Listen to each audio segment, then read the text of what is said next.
د زابل د کار او ټولنیزو چارو ریاست مسؤلین خبر ورکوي چې په مرکز کلات او ولسوالۍ کې د دې ولایت زرګونو اوسیدونکو ته د حرفوي زده کړو زمینه برابره کړې. د دې ولایت د کار او ټولنیزو چارو رئیس وایي چې د حرفوي زده کړو دا کورسونه په مرکز کلات، شاجوی، شینکۍ او اټغر ولسوالۍ کې د خیاطۍ، ګلدوزۍ، موبایل، کمپیوټر، سمرسیبل او مولد جوړېدو په برخو کې دوام لري چې 1200 ځوانان ورته جذب شوي دي.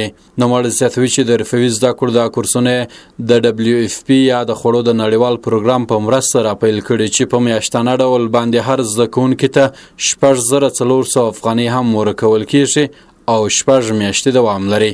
د کار او ټولنیزو چارو رئیس دغه راز وایي چې د فارغېدو وروسته دغو زده کوونکو ته د خپل کسب مطابق ټول ضروري وسایل هم په واک کې ورکول کیږي. موږ 1200 کس شاګردان لرو. په دې 1200 کس شاګردان ته څو حرفې ورته لرو چې موبایل دی، کمپیوټر دی او مولد دی، ګلدوزي ده، خیاطي ده، موبایل جوړونه ده. په دې حرفو کې دی کار کوي.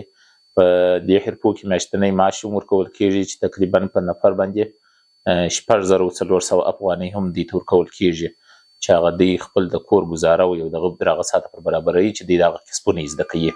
پر همدې مهال د حرفوي زده کړو د کورسونو دغه زده کوونکي هم خوښ دي چې ورته د کسب ښودلو زمینه برابره سوې. دوی وایي چې په میاشتانه ډول باندې له دوی سره نقدي مرسته هم کیږي چې ورسره یې د کورنۍ د اقتصادي ستونزو په حل کې ډېره همکاري کړې ده. موږ په دې کې ډېر څه زده کړي دي.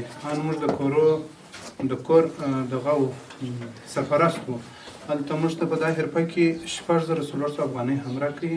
د دې ترڅنګ چې موږ د کور چلاو هم ورسره یو پر مخ باندې او د یو مسلک هم ورسره زده کړو.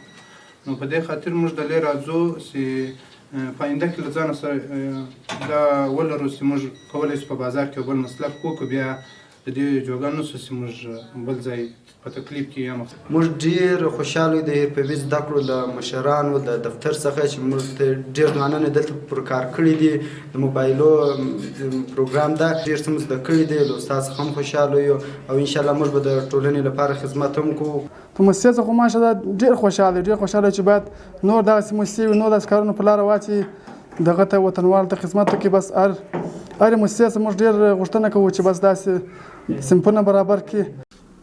د یادونې وړ ده چې د زابل د کار او ټولنیزو چارو ریاست د مسؤلینو په خبره تر دې وړاندې هم 1000 تنه زده کوونکي د حرفوي زده کړو له دغو کورسونو څخه فارغه کړي چې ډېری یې اوس په خپل کسب باندې بوخت دي او د کورنۍ اقتصادي ستونزې حل شوي دي.